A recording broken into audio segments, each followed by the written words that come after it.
শিরোনাম, বিএনপির ফাঁকা রাখা ৬৩ আসনে প্রার্থী হচ্ছেন কারা। আগামী জাতীয় সংসদ নির্বাচনকে সামনে রেখে প্রার্থী তালিকা প্রকাশ করেছে বাংলাদেশ জাতীয়তাবাদী দল বিএনপি। ৩০০ আসনের মধ্যে তারা ঘোষণা করেছে ২৩৭টি আসনে প্রার্থী। কিন্তু বাকি ৬৩টি আসন, এই ফাঁকা আসনগুলো নিয়েই এখন রাজনীতিতে চলছে জোর আলোচনা।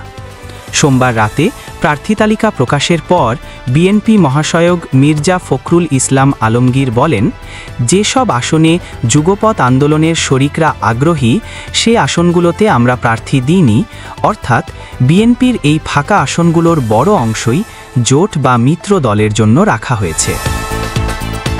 রাজনৈতিক বিশ্লেষকরা বলছেন, এই ৩৬টি আসনের অনেকগুলোতেই বিএনপির মিত্ররা আগে থেকেই মাঠে নেমে পড়েছেন।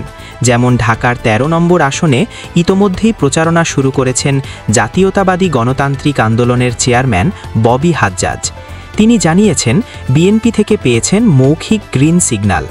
আবার ঢাকার গুলশান বনানীতে বিএনপির আরেক শরিক বাংলাদেশ জাতীয় পার্টির আন্দালিব রহমান পার্থ মাঠে নেমেছেন গরুর গাড়ি প্রতীক নিয়ে।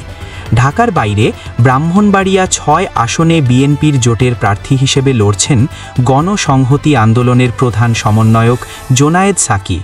তবে স্থানীয় বিএনপি নেতারা তার প্রার্থিতায় আপত্তি তুলেছেন। আরও কয়েকটি আসনে সম্ভাব্য জোট প্রার্থী হিসেবে শোনা যাচ্ছে বেশ পরিচিত কয়েকটি নাম।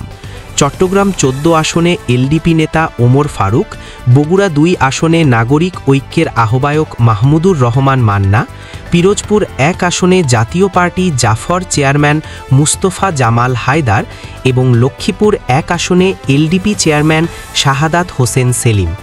এছাড়াও কিশোরগঞ্জ, ঝালকাঠি, নোয়াখালী, পঞ্চগড় সহ আরও বেশ কিছু আসন জোটের প্রার্থীদের জন্য ফাঁকা রাখা হয়েছে। তবে সব ফাঁকা আসন যে জোটেরই এমন নিশ্চয়তা নেই। কিছু আসনে বিএনপি বিকল্প প্রার্থীও বিবেচনা করছে, আবার কোথাও কোথাও জোটভুক্ত হবে কিনা সেটিও এখনও অনিশ্চিত। এদিকে নতুন করে আলোচনায় এসেছে জাতীয় নাগরিক পার্টি এনসিপি। তারা একদিকে বিএনপি, অন্যদিকে জামায়াত, দুই পক্ষের সাথেই আসন সমঝোতা নিয়ে কথা বলছে।